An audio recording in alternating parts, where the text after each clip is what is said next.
नमस्कार दोस्तों, आज फिर मैं हाजिर हूँ एक और सच्ची घटना के साथ। दोस्तों, आज की जो सच्ची घटना है वो हमारे उत्तर प्रदेश के मेरठ ज़िले की है, जहाँ एक व्यक्ति होता है जिसके 6 बेटियाँ और एक लड़का होता है। भाई सबसे छोटा होने के कारण लड़कियाँ अपने भाई को बड़ा हित प्रेम और प्यार से पालती हैं। जब वो लड़का बड़ा हो जाता है तो गलत संगत में पड़ जाता है और अपने दोस्त के साथ एक दिन कोठे पे चला जाता है, जहाँ उसकी मुलाकात एक लड़की से होती है जो काफ़ी खूबसूरत होती है। लड़का कोठे पे जाता ज़रूर है, लेकिन उस लड़की के साथ कुछ गलत काम नहीं करता, बस बातचीत करके वापस आ जाता है।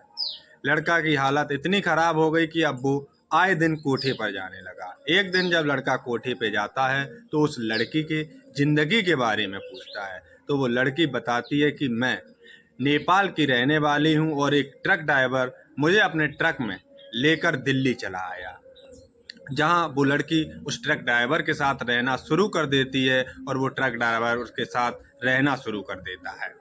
कुछ दिन ऐसे ही बीत जाते हैं तो ट्रक ड्राइवर का अब धंधा खराब होने लगा था, क्योंकि उसके पास अब उसे पालने के लिए पैसे नहीं होते हैं और उधर इन दोनों के एक बच्चा हो चुका था। जब पैसे नहीं होते हैं तो ट्रक ड्राइवर अपनी पत्नी से धंधा कराना शुरू कर देता है। जब धंधा कराना शुरू करता है तो पत्नी को बहुत बुरा लगता है, तो पत्नी इसके लिए रोका टोकी भी करना शुरू कर देती है, लेकिन वो ट्रक ड्राइवर इस बात को नहीं मानता। लेकिन धीरे धीरे ऐसे ही समय निकलता जाता है और उसके जो बच्चा होता है, एक दिन उस बच्चे की काफ़ी ज़्यादा तबीयत खराब हो जाती है, जिसके चलते उसकी डेथ हो जाती है। अब उस लड़की ने भी सोच लिया था कि अब मुझे इस घर में नहीं रहना, और एक दिन वो मौका पाकर उस घर से भागकर एक कोठी पे पहुंच जाती है, जहां उसका धंधा चलना शुरू हो जाता है। देखते ही देखते वो लड़की उस कोठे की मालकिन बन जाती है, क्योंकि उस लड़के ने भी काफ़ी ज़्यादा पैसा उस लड़की को दे रखा था और एक घर भी खरीद के दिया था, जिससे वो अपनी सामान्य जिंदगी जी सके।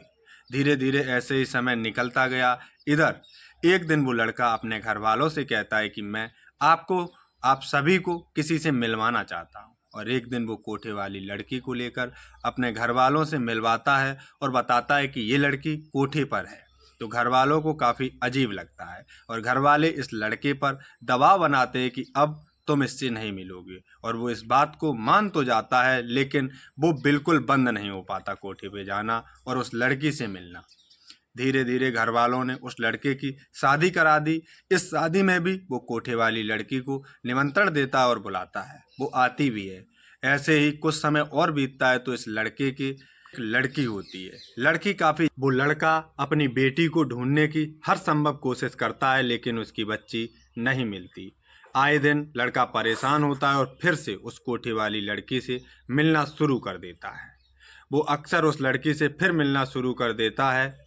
तो इधर कोठे की चेकिंग करने एक लेडी आती है, जो ये चेक करने आती है कि कहीं कोठे पर कोई बच्चा ज़बरदस्ती तो नहीं लाया गया। तो वो देखती हैं कि उस मालकिन की बेटी बहुत खूबसूरत होती है, तो उनसे उसे भी प्यार हो जाता है, क्योंकि वो लड़की कोठे के मालकिन की थी, तो अच्छे खासे स्कूल में भी उन्होंने पढ़ाया था। इधर कुछ दिन और ऐसे ही बीतते हैं तो एक दिन कोठे पर फिर से वो चेकिंग करने आती हैं, तो देखती हैं कि वो लड़की नहीं है।